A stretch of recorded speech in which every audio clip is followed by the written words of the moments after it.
আপনারা যদি আমার অতীতের বক্তব্যগুলি শুনে থাকেন বা সাক্ষাৎকারগুলি দেখে থাকেন, আমি স্পষ্টত বলেছি যে আগের সরকার মানে আওয়ামী লীগ সরকার থাকতে শেষ বছর কিন্তু আমি এটা বলা শুরু করছি।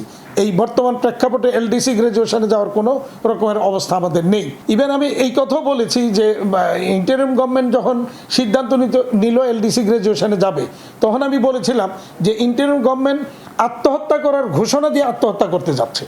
এবং মাননীয় বর্তমান প্রধানমন্ত্রীকে, উনি প্রধানমন্ত্রী হওয়ার আগে আমরা একটা বৈঠকে বলেছিলাম এবং সেদিন তিনি সেটাকে আমার এই বক্তব্যকেও অ্যাকসেপ্ট করেছেন এবং করে উনি আশ্বস্ত করেছিলেন যে ওনারা যদি ক্ষমতা আসেন তাহলে এলডিসি গ্রাজুয়েশন স্থগিত করার জন্য ব্যবস্থা নেবেন। এবং ক্ষমতা নেওয়ার দ্বিতীয় দিনই উনি এই ব্যবস্থাটা করেছেন। এই জন্য ওনার প্রতি ধন্যবাদ এবং কৃতজ্ঞতা।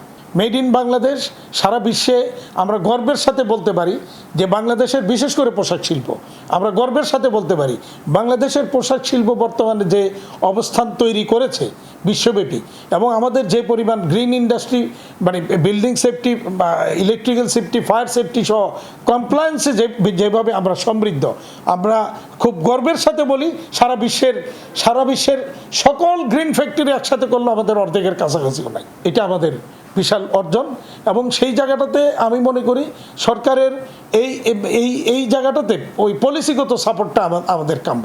এবং বায়ারদের কাছে আমাদের অনুরোধ থাকবে যে আমরা এই অবস্থানটা তৈরি করেছি সেটার অন্তত মূল্যায়নটা যেন তারা করে, ইথিক্যাল প্রাইস, ফেয়ার প্রাইস যেন তারা আমাদেরকে দেয়। ব্র্যান্ডিংকে শক্তিশালী করার জন্য, মেড ইন বাংলাদেশকে আরও এগিয়ে নিয়ে যাওয়ার জন্য বিশ্বের বিভিন্ন জায়গায় নানা রকমের উদ্যোগ নিতে পারে। যেমন ধরেন প্রদর্শনীর উদ্যোগ নিতে, মেলার আয়োজন করতে পারে মেড ইন বাংলাদেশ নামে, বা ইউরোপিয়ান কান্ট্রিগুলিতে বা আমেরিকা বলি, বা আমাদের নতুন বাজারগুলি যেগুলো আছে, অস্ট্রেলিয়া, এদিকে জাপান, সাউথ কোরিয়া, চায়না, এই সমস্ত জায়গাগুলিতে, তারপর ব্রাজিল, এই সমস্ত জায়গাগুলিতে মেড ইন বাংলাদেশ নামে মেলার আয়োজন করতে পারে। নারীদেরকে অধিকতর ব্যবসার মধ্যে আনা, বা যেটা আমরাকে নারীর ক্ষমতায়ন যেটা বলি, এইটাকে আরও বাড়ানো দরকার। তাহলে এখনও পিছিয়ে থাকা নারী সমাজ এগিয়ে আসবে, তারাও মানে এই দেশের উন্নয়নে নিজেদের সম্পৃক্ত করবে। সরকার নানাভাবে নারীর জন্য অগ্রাধিকার প্রকল্প যেগুলি আছে এগুলি নিতে পারে। অগ্রাধিকার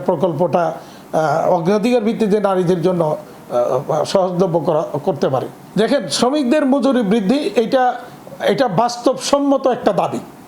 কারণ ইনফ্লেশন যত বাড়বে, শ্রমিকের মজুরি বৃদ্ধি না হলে তারাও তো চলতে হবে, বাঁচতে হবে।